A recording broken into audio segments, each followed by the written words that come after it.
Well done. Good morning to everybody. Our today's discussion is all about electrical resistance and electrical resistivity.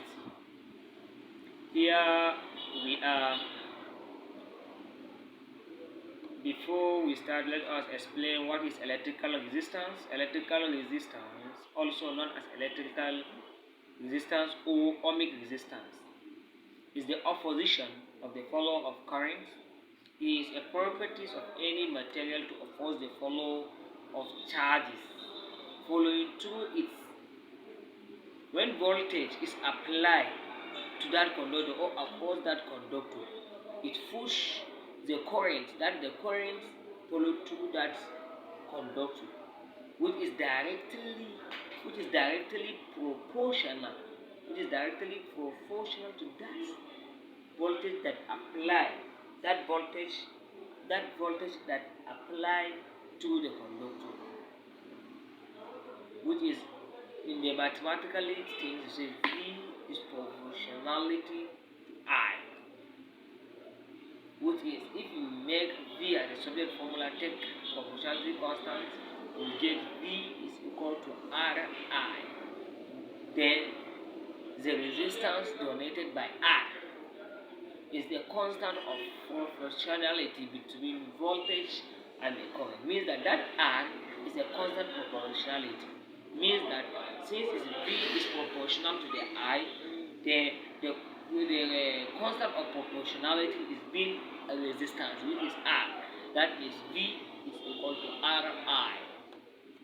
The units of resistance, according to the definition of a resistance, which is V, if you take that equation, make the constant of proportionality be a subject, which is R is equal to V all over I, then you will find that R is, since V is voltage and the unit of voltage is volts, and the I is current, the unit of I is ampere, means the unit of resistance is volts divided by R, means the ratio of volts and ampere, which is volts per ampere, which is what? Volt per ampere. That is why we say that the unit of resistance is volt per ampere. But the resistance is measured in ohms, symbolically represented by the Greek letter ohms.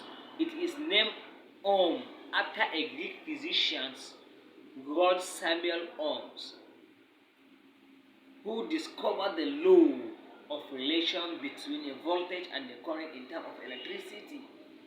I hope you get my points.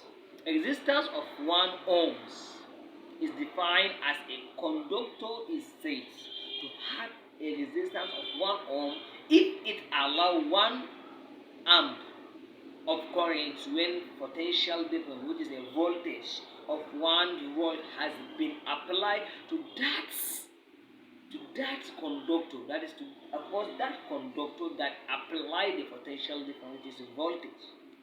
You will get 1 ampere, which is 1 ohms. I hope you understand. Let us get deep into our explanation in electrical resistance. The current followed through a conductor is actually followed through it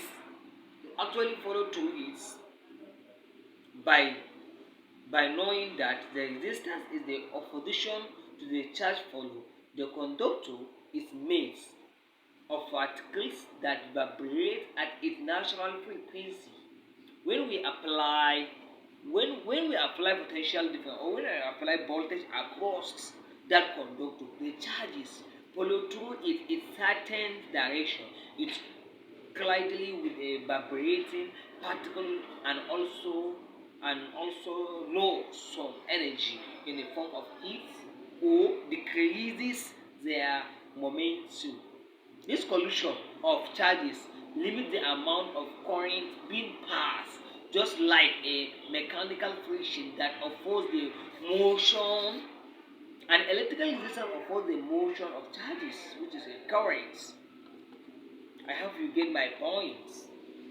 It has the same analogy as water follow in a pipe.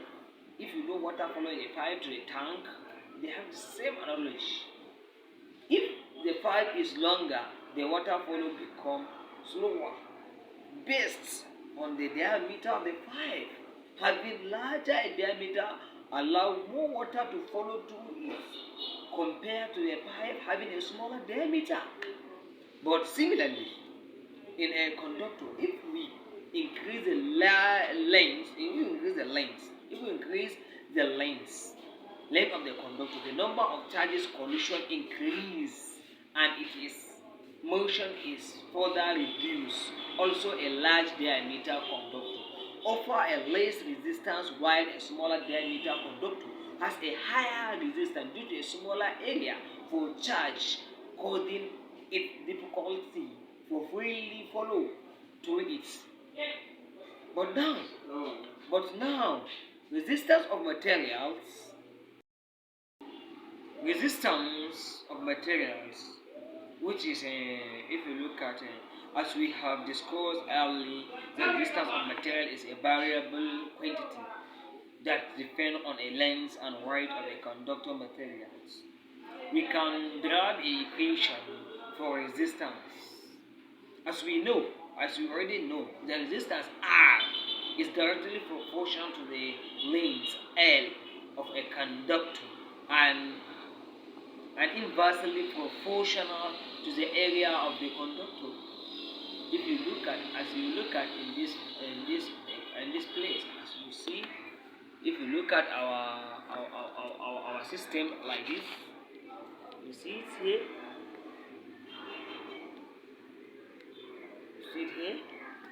you see the length here, see the area of the conductor. This is the high resistance, this is the lower resistance, this is the lower resistance. You see two times the area of that one, and you see the charges is passing on that, all of this.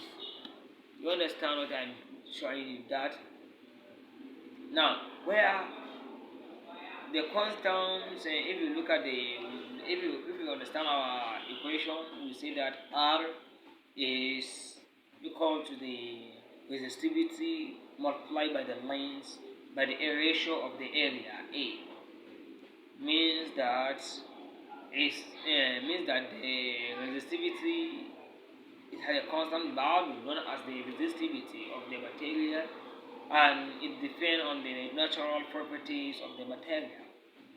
I hope you get what my point is. But for today, this is our end of our class in practical electronics. I hope you will get my points. If you get a question, I'm here for you and you are here for me. Just feel free, ask your question, because all we are together. But don't forget, our aim is to become an innovator or productive. We know how to produce some electrical devices or some electrical systems in our community, because to save our money in buying some other products outside of our community. But we already don't forget that we have a knowledge of physics and we have a knowledge of chemistry. Try to put it into a practical use to create some things. Even a common radio, we don't know how to create it, but we are calling ourselves an electrical engineers. And we say engineers without applying in our basic knowledge.